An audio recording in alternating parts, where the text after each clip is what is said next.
Welcome back to మనం TV. నేను మీ పవన్ బెస్వాడ. దేశద్రోహి పాకిస్తాన్ తరపున గూఢచర్యం ఆరోపణలతో పోలీసులు అరెస్ట్ చేసిన యూట్యూబర్ జ్యోతి మల్హోత్రా కేసు విచారణలో సంచలన విషయాలు వెలుగులోకి వచ్చాయి. ఆమె ఇంట్లో లభించిన ఒక రహస్యమైన డైరీ ద్వారా ఈ కేసు మరింత ఆసక్తికరంగా మారనుంది.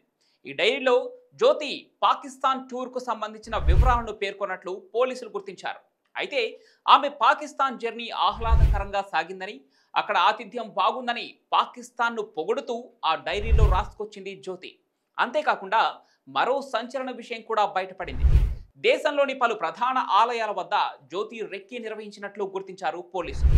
ఆలయాల పరిసరాల్లో వీడియోలు తీసిన జ్యోతి వాటిని పాకిస్తాన్లోని ఇంటెలిజెన్స్ అధికారులకు చేరవేసినట్లు పోలీసులు అనుమానం వ్యక్తం చేస్తున్నారు. ఈ మేరకు జ్యోతి మల్హోత్రాతో పరిచయాలున్న యూట్యూబర్లను పోలీసులు అరెస్టు చేసి విచారిస్తున్నారు. ఎవరికి అనుమానం రాకుండా రీల్స్, వీడియోస్ చేసిన జ్యోతి మల్హోత్రాను పూర్తి స్థాయిలో విచారణ జరపగా తాను పాక్ ఇంటెలిజెన్స్ అధికారులతో టచ్లో ఉన్నట్లు జ్యోతి అంగీకరించిందని సమాచారం.